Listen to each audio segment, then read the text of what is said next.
Bonjour à tous et bienvenue pour cette troisième vidéo du carnet de notes du mois d'avril. Il n'y aura pas de top 3 wheelchair ce mois-ci, il y avait trop peu de joueurs qui ont participé à ce tournoi, mais il y aura bien un top 3 pour le double, un top 3 junior et un top 3 pour le Belgian Circuit. Je vous détaille ça tout de suite.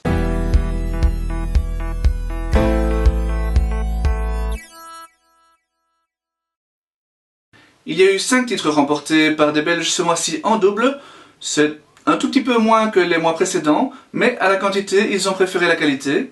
Et comme en simple, la performance principale a été le titre WTA remporté à Lugano. En effet, après le titre remporté en simple, Elise Mertens s'est joint à Kirsten Flipkens pour s'imposer en double. Je l'ai dit lors de la première vidéo, ce tournoi s'est joué dans des conditions climatiques catastrophiques, ce qui a contraint nos joueuses à faire des travaux forcés. Simple et double confondus, Elise a donc disputé 9 matchs en 5 jours et Kirsten 6 matchs en 4 jours. Bravo à elle donc. Le retour de Germain Gigounon en simple s'accompagne de très bonnes performances en double également.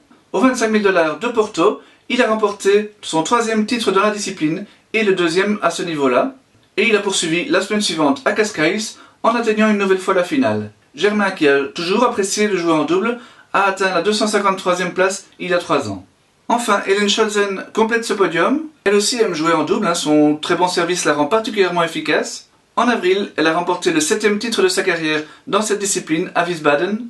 Mais le plus important, c'est que c'était son tout premier titre dans un 25 000 $. Non tête de série, elle et sa partenaire sud-africaine Chanel Simmons ont défait 3 des 4 paires favorites, dont la numéro 1, 18 en finale.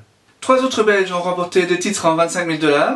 Niels Sain s'est imposé à Cascais avec le néerlandais Boy Westerhof et donc face à Germain. Jonas Merckx et Jeroen van Est ont eux fait équipe pour soulever le trophée à Angers. C'est déjà le 3e titre en double qu'ils remportent côte à côte et le premier dans un 25 000 $.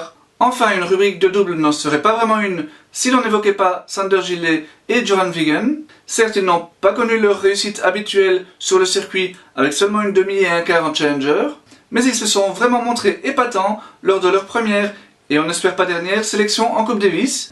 Opposés à la paire Harrison-Sock, respectivement 17e et 26e mondial, ils ont disputé une rencontre magnifique où ils ne se sont finalement inclinés qu'en 4-7 très serrés. Ils ont ainsi prouvé qu'ils avaient leur place dans cette équipe de Coupe Davis, mais aussi qu'ils avaient le niveau pour évoluer sur le circuit principal.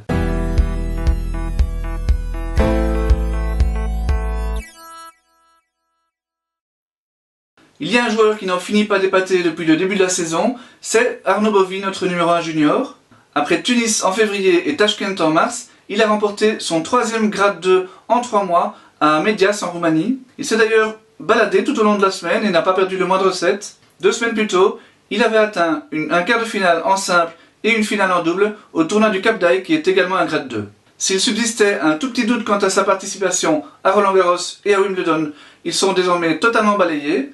Arnaud sera bien présent lors des 2 grands chelems et c'est amplement mérité. Ce ne sera par contre pas le cas de Louis Herman qui en est pourtant passé tout près. Battu au 2e tour au Cap d'Aille, il s'est ensuite hissé en finale au grade 2 de Istres après un très beau parcours. Une victoire lui aurait probablement offert les clés de la porte d'Auteuil, mais il s'est malheureusement incliné en 2 sets serrés. La semaine suivante, il a en plus été contraint à l'abandon dès le premier tour lors du grade 1 de Beaulieu-sur-Mer. Je rappelle que Louis n'a fêté ses 17 ans que ce jeudi. C'est d'ailleurs l'occasion pour nous de lui souhaiter un très bon anniversaire. Et ça veut dire aussi qu'il aura encore une occasion l'année prochaine pour disputer Roland-Garros quoi qu'il arrive. En moins 14, Noah Mer a remporté son tout premier tournoi sur le circuit européen à Nottingham. Sa sélection comme 3e joueur de l'équipe de Winter Cup cet hiver a sans doute donné un coup de boost à Noah puisqu'il a ensuite atteint une demi-finale dans un catégorie 3 et un 8e dans un catégorie 1. À Nottingham, qui était aussi en catégorie 3, il a connu un parcours relativement simple jusqu'en finale, avant de devoir batailler ferme en finale donc face à la 4e tête de série. Retenez son nom donc, car on devrait encore entendre parler de lui cette année. Enfin, Tilwit Digirolami poursuit son apprentissage du circuit junior. Après avoir remporté son tout premier titre en février, elle a à nouveau atteint une demi-finale ce mois-ci, c'était au grade 4 de Nottingham. Elle n'y a cédé qu'en 2 manches très serrées face à la numéro 1 du tableau. Ça méritait donc bien une petite mention.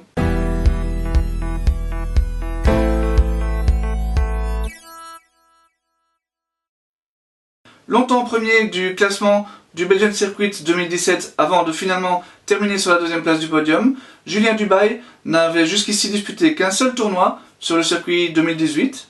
C'était à Waterloo pour un 2 étoiles au mois de décembre et il s'était arrêté en demi-finale. Il s'est bien repris en ce mois d'avril en remportant la même semaine un 5 étoiles à Alken et un 4 étoiles au TCIO dans la région d'Andenne. S'il s'est baladé au TCIO, il a eu beaucoup plus de mal à Alken, notamment en demi-finale face à Loïc Huchak, qui l'a poussé dans ses derniers retranchements puisqu'il l'a emmené jusqu'au tie-break du dernier set. Cette double performance permet en tout cas à Julien de se replacer dans la course au titre, et ça je l'évoquerai dans quelques minutes avec les classements. Dans ce même tournoi d'Alken, Lara Salden a créé une très grosse surprise en s'imposant alors qu'elle avait dû passer par le tableau qualificatif. Elle a certes bénéficié d'un petit coup de pouce avec le forfait de la néerlandaise Ewijk, tête de série numéro 2, et qu'elle devait normalement rencontrer en huitième de finale. D'ailleurs, la numéro 1, Elin Boykens, était également sortie au même stade par Chelsea Van Hout, mais Lara a vraiment mérité cette victoire puisqu'elle a corrigé la numéro 3, Clartje Liebens, en demi, avant de prendre la mesure de Sophie Oyen en finale. Je rappelle que Clartje et Sophie ont respectivement terminé le Belgian Circuit 2017 à la première et la deuxième place, ce qui donne quand même une petite idée de la superbe performance de Lara. Notre troisième joueur, eh bien, c'est Alec Whitmer. Il a disputé son tout premier tournoi de la saison aux 3 étoiles du Berqui, son club, et il s'y est imposé. En demi-finale, il a disposé de la première tête de série Arnaud Destrubeck, avant de battre Gérald Moretti, numéro 4 en finale et en 3-7. Il y avait un autre 3 étoiles ce mois-ci, et c'est Dominique Kuhn qui s'y est imposé. C'était à Zell, au top spin de Zell. Je lui ai toutefois préféré Alec pour la 3e place, tout simplement parce que ce dernier est moins habitué à remporter des tournois de ce niveau-là, alors qu'on s'en souvient, Dominique avait fait une carrière internationale assez intéressante, avec notamment 2 titres futurs. Seppe Kuipers s'est imposé aux 2 étoiles de Lommel, et ce n'est pas sans incidence sur le classement, ça j'en parlerai là aussi dans quelques minutes. Enfin, Victoria Smirnova a elle aussi remporté un 2 étoiles, c'était au TC Berqui à Gré-d'Oisseau. Kevin Farrin n'a pas brillé à ce niveau-là, mais il a tout de même remporté 2 1 étoile, le premier au TC Mounier et l'autre au TC Turdelt à Skabé. Chez les filles, Clara Vlasolar est également une double gagnante à ce niveau. Elle aussi s'est imposée au Turdelt, mais elle avait auparavant déjà remporté le tournoi du Sport Village à Lannes.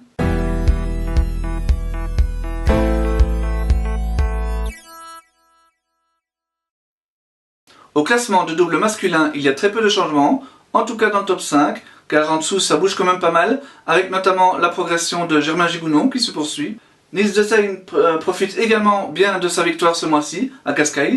Quant à Jonas Merckx et Jeroen Van Est, bien, leurs points gagnés à Angers ne seront ajoutés au classement que lundi prochain. Dans le classement de double féminin, la victoire à Lugano profite bien plus à Kirsten Flipkens qu'à Elise Mertens. Et ça s'explique tout simplement parce que bien, plus vous grimpez au classement, plus la différence avec les joueuses qui vous précèdent est importante. Plus loin, on aperçoit les très belles montées également de Margot Bovy et d'Elissa Van Langendonk. Et encore, les points de la finale disputée par cette dernière à Antalya ne lui seront ajoutés que la semaine prochaine. En wheelchair, je l'ai dit, il n'y a pas vraiment de changement puisque nos joueurs ont très peu joué. A noter tout de même la prise de pouvoir de Jeff Van Dorp, ce n'est pas indiqué ici mais c'est au classement junior. C'est évidemment très important et je suppose très satisfaisant pour lui, mais son objectif maintenant est clairement le ranking mondial chez les adultes où il est déjà 21e mondial. Au classement junior, la belle opération, elle vient évidemment d'Arnaud Bovy qui fait son entrée dans le top 30 mondial avec un gain de 20 places. Louis Herman progresse également un petit peu, sans doute moins qu'il ne l'espérait bien sûr. Thibaut Colson, lui, subit une assez lourde chute, mais c'est normal puisque il a décidé de mettre un terme à sa carrière junior. Chez les filles, Tilwit Di Girolami poursuit son très bon début de carrière junior. Je rappelle qu'elle n'a toujours que 14 ans et demi et qu'elle a donc encore beaucoup de temps devant elle pour progresser. Chez les U16, la progression du mois est à mettre à l'actif de Noah Mer. Je vous le rappelle, les points obtenus en U14 comptent aussi pour le classement U16 et donc il progresse de la 13e à la 6e place belge. Chez les filles, Sarah Pantelic fait aussi son entrée dans le top 100 suite à une demi-finale en simple et une victoire en double, elle aussi dans un tournoi U14. Et ces résultats se confirment évidemment dans le classement U14 avec Noah Mer qui s'installe à la 3e place du podium. C'est par contre Giuliano Bailly qui avait pas mal de points à défendre qui glisse à la 4e position. Chez les filles, Sarah Pantelic signe également la plus belle progression du mois. Au Belgian Circuit, on voit que Julien Dubail, qui n'était encore nulle part il y a un mois, fait une très belle progression. Et encore, le règlement du Belgian Circuit stipule qu'on ne peut compter les points que d'un seul tournoi par semaine. Comme ces 2 victoires aux 5 étoiles de Alken et aux 4 étoiles du TCIO ont été remportées la même semaine, eh bien, il n'y a que les points de Alken qui comptent, sinon il aurait déjà pris la première place. Dans le classement féminin, Grete Minen et Clartje Liebens caracolaient en tête il y a un mois, mais on voit aujourd'hui que les positions se resserrent très largement en tête du classement. Il y a maintenant 5 joueuses qui peuvent vraiment jouer le titre, dont Lara Salden, évidemment grâce à sa victoire à Alken. Voilà, ceci met un terme à la troisième et dernière vidéo de ce carnet de notes du mois d'avril. J'espère qu'elle vous a plu, n'hésitez pas en tout cas à mettre un pouce, un commentaire, un like, tout ce qui est possible. La prochaine vidéo, ce sera avec Joël, pour commenter le tableau des Belges à Roland-Garros, d'ici à peu près 3 semaines. A bientôt!